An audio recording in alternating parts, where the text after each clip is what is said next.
Recording in progress. Oke. Marilah kita mulai kuliah kita dengan bersama-sama melafalkan basmalah. Bismillahirrahmanirrahim. Tadi belum dimulai ya. Baik teman-teman. Tadi sudah dimulai ya. Sekali lagi bahwa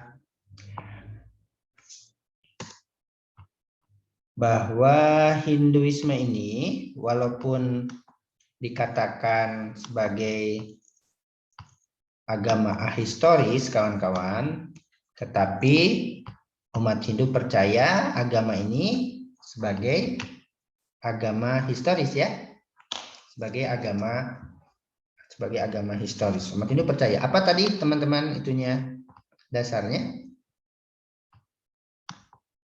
Dasarnya adalah agama Weda. Keberadaan, yaitu based on, dasarnya adalah agama Weda. Agama atau tradisi atau peradaban Weda. 3.500 sampai 4.000 tahun sebelum Masehi. Itu dia. Jadi mereka percaya itu. Ya, mereka percaya itu. Nah, itu dia. Jadi Hindu sebagai agama historis. Kalau kata peneliti ya historis karena peneliti kan perlu bukti kan? Perlu prasasti. Perlu mungkin peninggalan-peninggalan yang menunjukkan tahun. Dan itu tidak ada. Tetapi orang Hindu percaya bahwa agama ini historis. Dasarnya keberadaan agama atau peradaban atau tradisi Weda ketika tahun 3.500 sampai 4.000 sebelum Masehi. Begitu juga ketika dikatakan no pendiri, mereka bilang, ya kami tidak ada pendiri, tapi para resilah. Resi atau resilah orang-orang suci yang menerima. Oke, resi adalah tokoh-tokoh suci, orang suci yang mampu mendengar, what heard, menerima sruti, wahyu, ajaran dari Brahman. Oke, dari dewa tertinggi ini. Itu dia. Nah, teman-teman, untuk menjawab agama sintesis dan lain-lain, tentu kita akan mengkaji seperti yang disarankan oleh para peneliti ini. Menurut para peneliti, ada kesulitan mempelajari agama ini. Salah satu peneliti agama Hindu di prodi kita dulu ada namanya Profesor Alep Karyawasim, teman-teman. Sudah ke India, beliau pensiun. Kemudian saya selanjutnya mengajari ini. Jadi keilmuan saya sebetulnya kan psikologi agama toh. Resolusi konflik iya. Jadi sejak dosen baru saya mengajar ini karena dulu saya sekjur. Sekretaris jurusan sama Pak Motakin ketua jurusan, saya diminta mengajar ini. Ya, diminta mengajar ini teman-teman. Ya bukan dipaksa ya, diminta mengajar ini. Oke.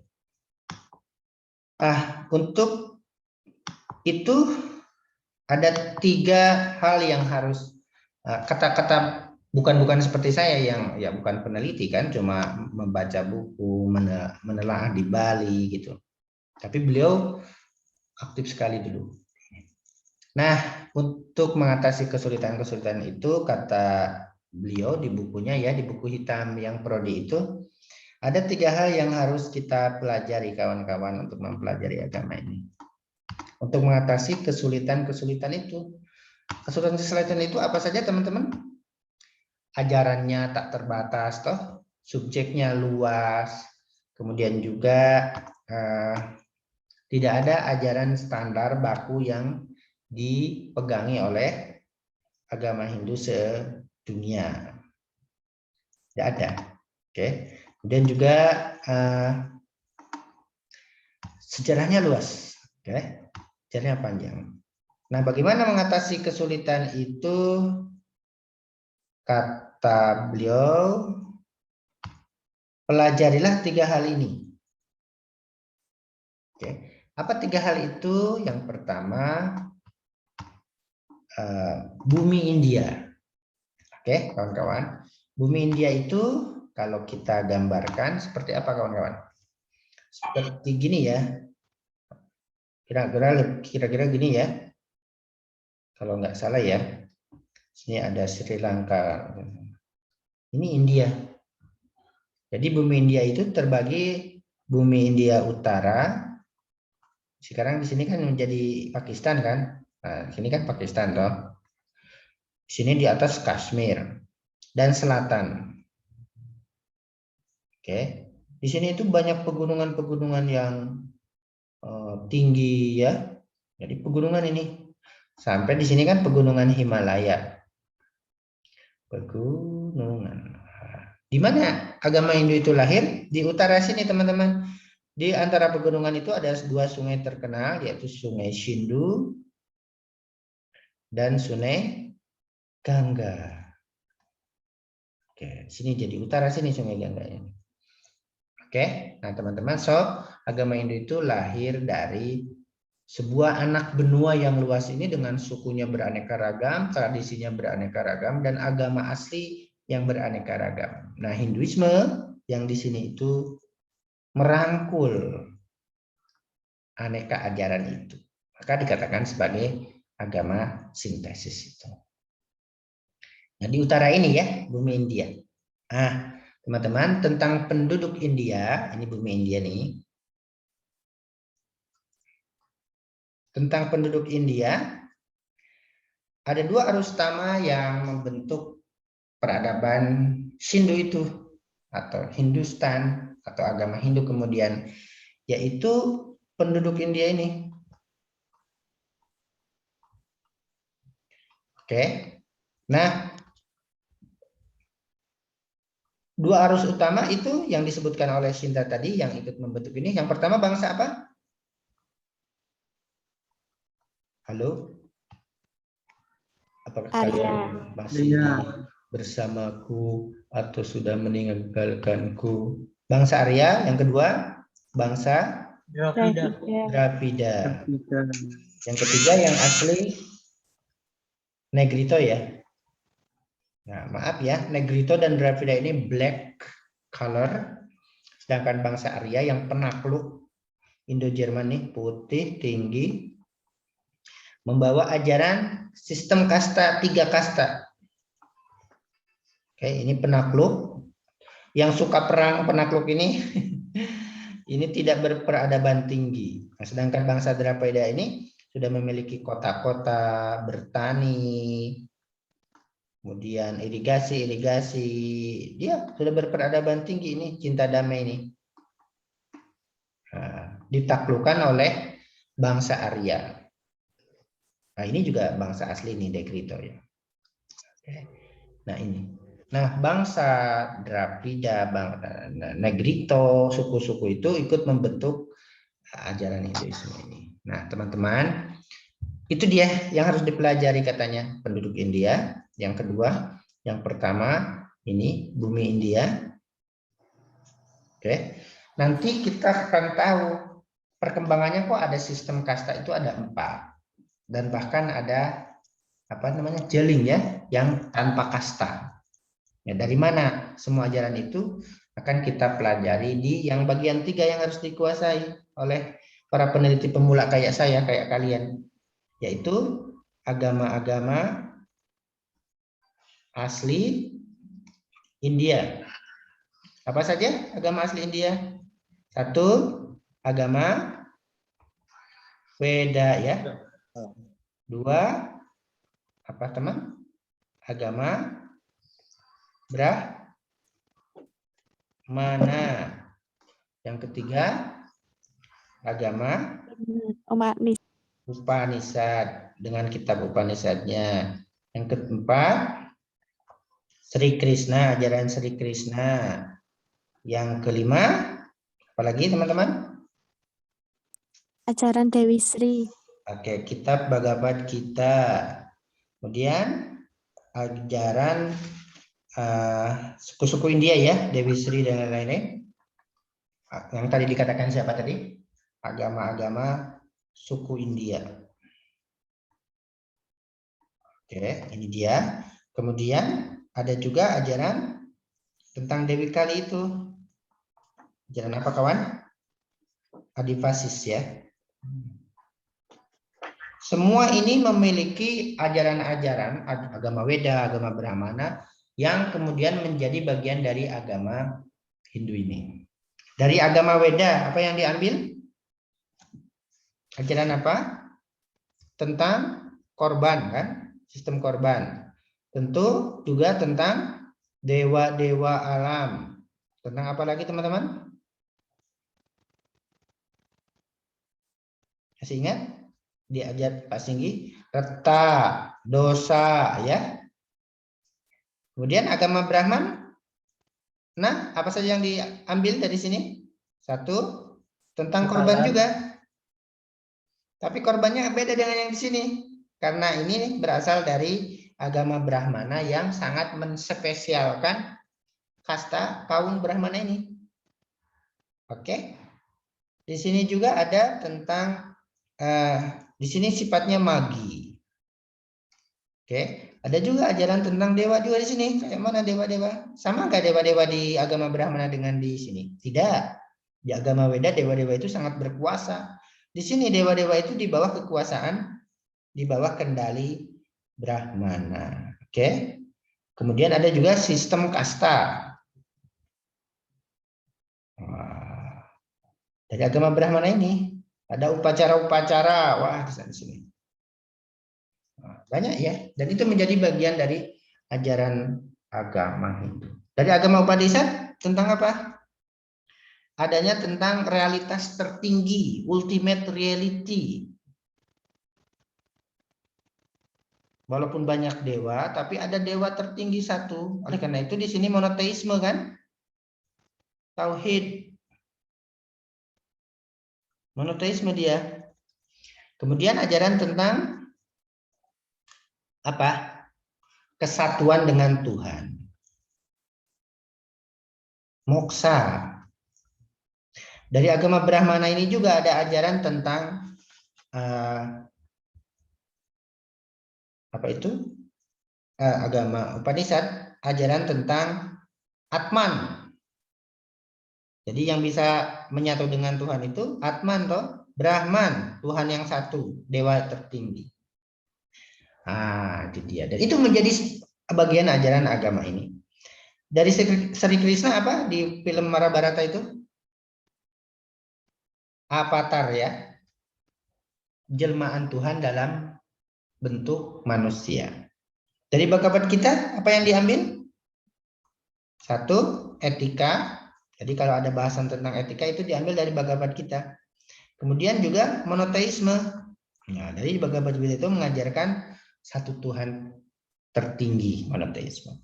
Dari suku-suku India banyak sekali ada ajaran tentang Dewi Kali kan, istri dewa apa itu di film itu, Dewa Siwa ya. Kemudian dari sini ada ajaran tentang reinkarnasi. Nah, teman-teman, ini tiga hal yang perlu dikuasai oleh kita sebagai peneliti awal. Nah, dari sinilah jawaban mengapa agama Hindu dikatakan sebagai sintesis Hinduisme, sintesis tradisi dan agama-agama asli India.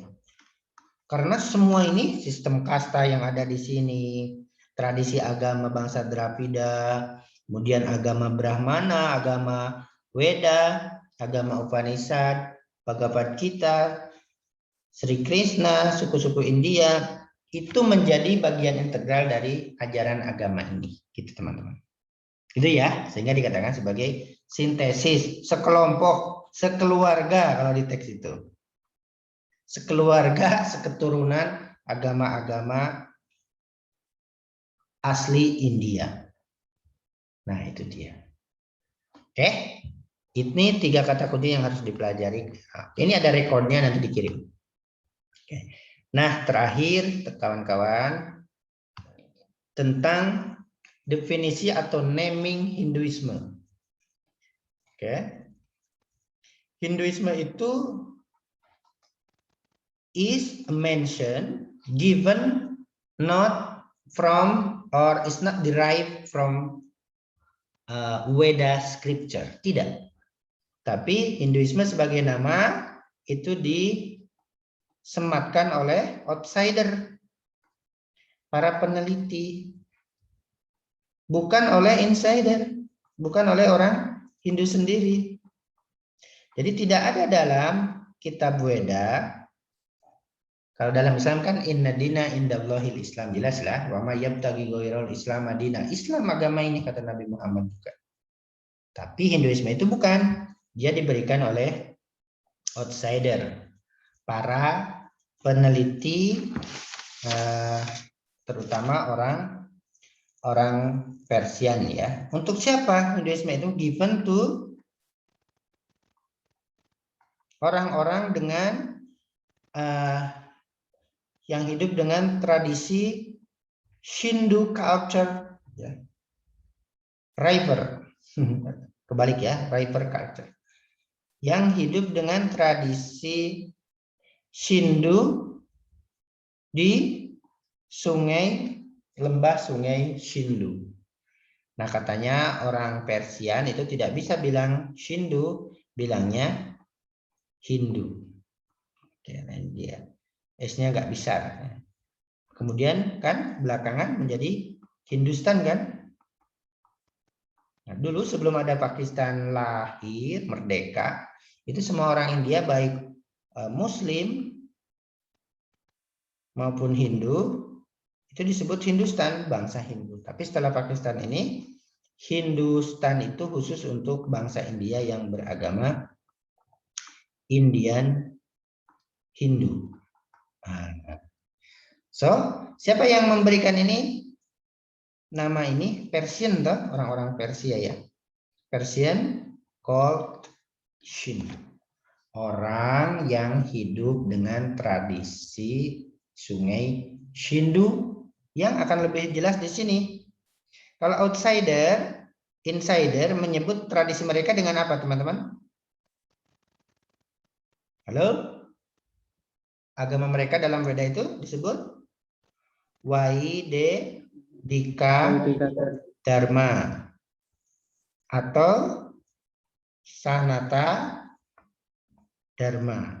Nah, teman-teman perlu teliti itu mengapa Universitas Katolik yang di Jogja itu yang besar kok Sanata Dharma ya, bukan Santo Petrus. Sanata Dharma itu ajaran yang abadi, ajaran yang kekal.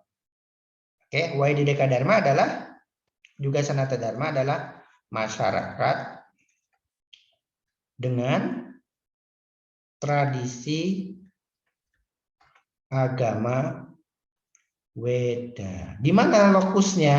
Ini substansinya. Mereka ada di sini. Lokusnya, tempatnya, placed di sana. So, Hinduisme sekali lagi adalah nama yang disematkan oleh outsider, para peneliti Persia, untuk menyebut orang-orang yang hidup dengan tradisi di lembah sungai Sindhu. Tradisi yang digunakan adalah tradisi agama Weda. Sedangkan insider menyebutnya sebagai Vaidika Dharma dan Sanata Dharma, yaitu masyarakat dengan tradisi agama Weda di Sungai Sindhu. Jadi klops gitu. Dan sekarang secara internasional memang agama Hindu itulah yang menjadi nama dari agama ini. Nah, teman-teman, demikian penjelasan singkat dari tema kita kali ini. Oke, minggu depan tunggu info di WAG. Akan ada satu kelompok membahas tentang agama Weda, akan ada satu kelompok yang membahas tentang agama Brahmana, akan ada satu kelompok yang akan membahas agama Upanishad. Demikian penjelasan dari saya. Terima kasih. Saya senang sekali kalau ada pertanyaan dari teman-teman semua. Silakan. Silakan.